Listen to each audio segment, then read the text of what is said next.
The Nobody Hole, Act 2.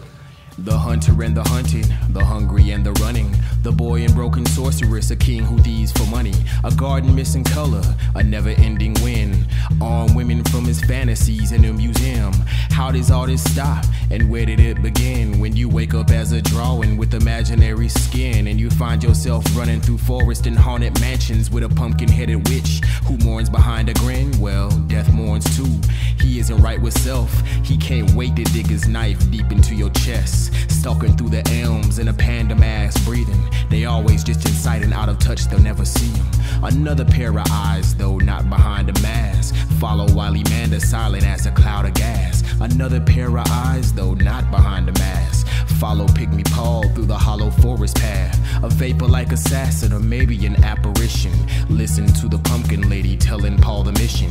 One eye on the killer, another on the child. Which I saw an ally, well, your guess is good as mine. For now, suffice to say that nobody's alone as we begin our journey to the castle made of bones. For now, suffice to say that nobody's alone. But back to Paul and Jackie in the Nobody Hole. The forest finally thinned out into a wide clearing, and the open sky greeted them with its starry gloom. The other side of the clearing dropped into the infinite nothingness of the Howl. On a hill in the center of the clearing sat an old hulk of a man dressed in carpenter's overalls. He was hunched over in thought, smoking a corncob pipe, muttering to himself, and it looked like his muscular frame may have been permanently bent in that same shape from years of pondering. His skin was black as coal, and his hair was as white as the cold moon. The hill was surrounded by tools and pieces of metals and what looked like half of a spaceship. Jack-o'-lantern finally let go of the boy's hand and urged him to walk to the confused-looking man and his wreck.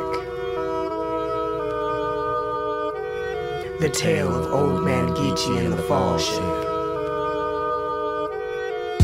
Old Man Geechee sat on a hill, head in his palm, tobacco pipe was full, pulling at his beard, scratching at his chin. That cotton picking ship done falling again. How many times it fell? How many times it failed? Paul asked and the old man told him the tale.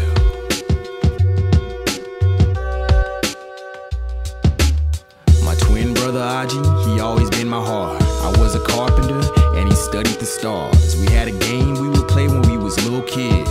We was both determined to find out what heaven is. So he would draw the map and I would chop the twigs. And by the end of the day we have us a little ship. We made a promise then, forever to the end, to build a ship to heaven when we grew into men.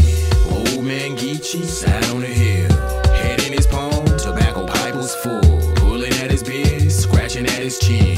That cotton picking ship done falling again. How many times it fell? How many times it failed? Paul asked and the old man told him the tale.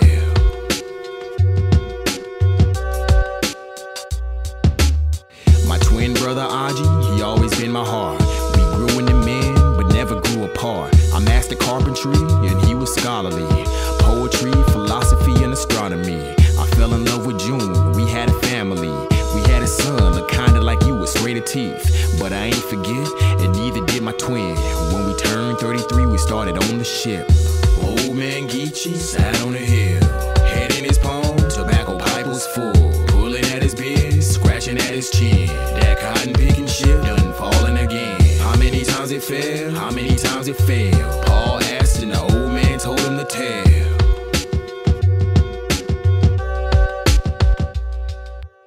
My twin brother Aji, he always been my heart. We started on the ship to take us to the stars. June would bring us tea and keep us company, and blush a little when Aji would read a poetry. Sharing all his thoughts, they started taking walks, while I was working with the nail, hammer, and the saw.